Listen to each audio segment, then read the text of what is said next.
Hi there, today we'll be making a noodle stir fry called Drunken noodles. Our first step is going to be to break down our chicken. I'm using dark meat chicken here, so I'm going to begin by removing the meat from the bones and taking the thigh meat and slicing it into 1/2 inch thick stir fryable slices.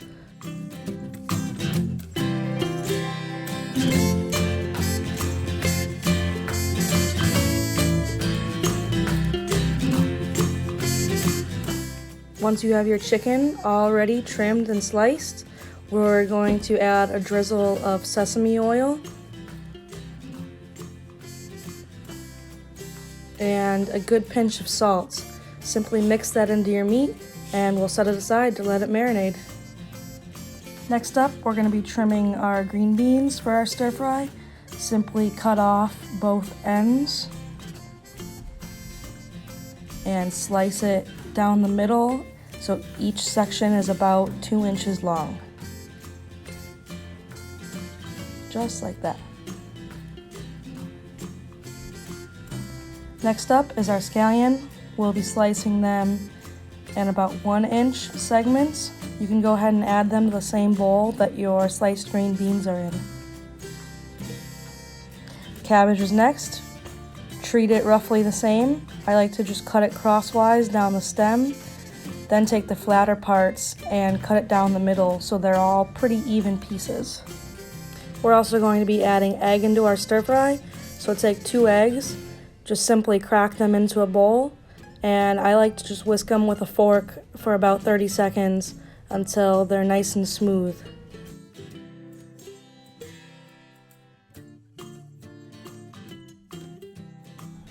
Alright, next up is the sauce for our noodle stir fry.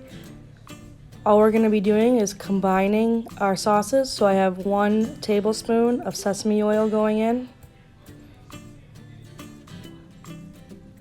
This is store-bought hoisin. We'll be adding 3 tablespoons. Doesn't have to be super precise here.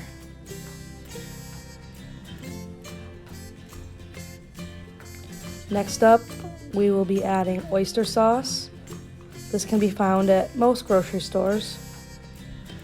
We'll be adding 2 tablespoons. It's a little thick, so it takes a little while to get. Once again, you don't have to be super precise with this. You can always adjust your seasoning a little bit later. So roughly 2 tablespoons.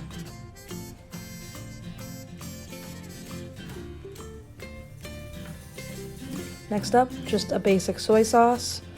We'll be adding 1 tablespoon of soy sauce.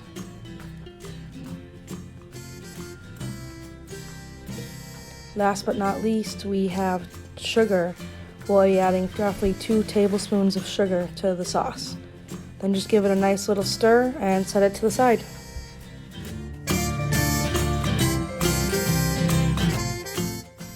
Okay, now that your meat and vegetables and sauce are ready, time to boil your noodles.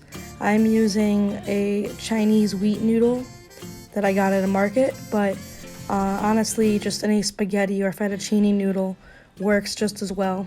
Simply follow your boiling instructions on your package. While the noodles are cooking, we're going to stir fry our egg. Basically, we're going to get it all pre-cooked to make our final stir fry assembly much easier. So I like to cook it like an omelet and just simply lift up the edges and have the raw egg run under the cooked egg.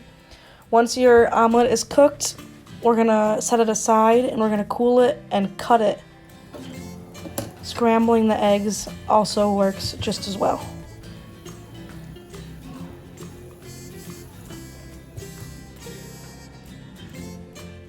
Once your noodles are done cooking, we're going to drain them and pour cold water all over them. This will both stop the cooking process and remove any excess starch that you don't want clumping up your sauce. So once they're done and entirely cooled, set them aside in a bowl with a little bit of oil to keep them from sticking together. We're going to move on to par cooking our chicken. So simply add it to a medium hot pan, and we're just going to cook it all the way through and set it to the side.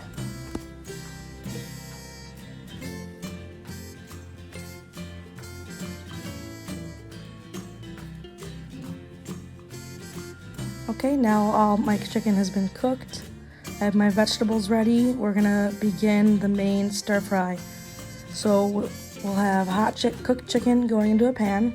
I added a little bit of ginger and garlic for some aromatics. Next, we're gonna add our cut vegetables from earlier. Add them all to your pan. Mix them in with the chicken.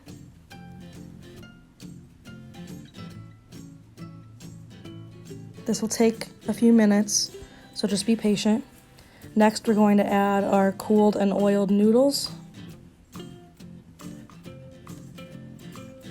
Carefully stir everything together. I know the pan's a little bit full, but it'll make a good stir fry in the end. Add your cooled and chopped egg from earlier. Stir that all together. Then we're going to be adding our sauce. Simply pour it all over. And we'll stir everything to combine. Now that this has been cooking all together for a few minutes, time to plate it up. So use some tongs, place your noodles and your chicken and your vegetables in a bowl. And at that point, you're pretty much done. I like to add a little bit of garnish. I have some pickled Thai chilies that I keep in my refrigerator. And I have some fried peanuts that I like to top my noodles with for a little bit of crunch. And there you have it. There is an easy version of Thai drunken noodles.